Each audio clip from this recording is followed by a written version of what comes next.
তুমি তোমার মোবাইল থেকে আমাকে একটা ফোন করে দাও, তাই তোমার মোবাইল নাম্বারটা আমি পেয়ে যাবো। হ্যাঁ, তোমার নাম্বার আমার কাছে থাকলেই হবে, আমার নাম্বার তোমার কাছে থাকার কোনো দরকার নেই। ও মা, তুমি তো সেভই করলে না। হেভি স্ট্রং, সব সেভ হয়ে গেছে। বাই দ্য ওয়ে, কাল যখন যাবে এটা পরে বেরোবে। হ্যাঁ, এগুলো আমার ওরিয়া।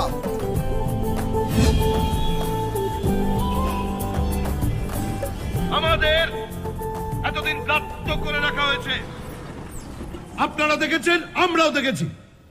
তা সত্ত্বেও আমরা চোখ বন্ধ করে আছি কেন? ভয়ে। সমাবেশ তো বললো, তাহলে ভেতরেই হবে। যাতে চোখ থাকতেও আপনারা আর সেটা দেখতে না পান। শ্যামল দত্ত যখন না, আমার পুরোই হবে নিশ্চয়। আমার এই দায়িত্ব যে আপনাদের প্রত্যেকের দাদা, চোখ থেকে। বলছি আপনার নাম কি শ্যামল দত্ত? না বাবা, আমার নাম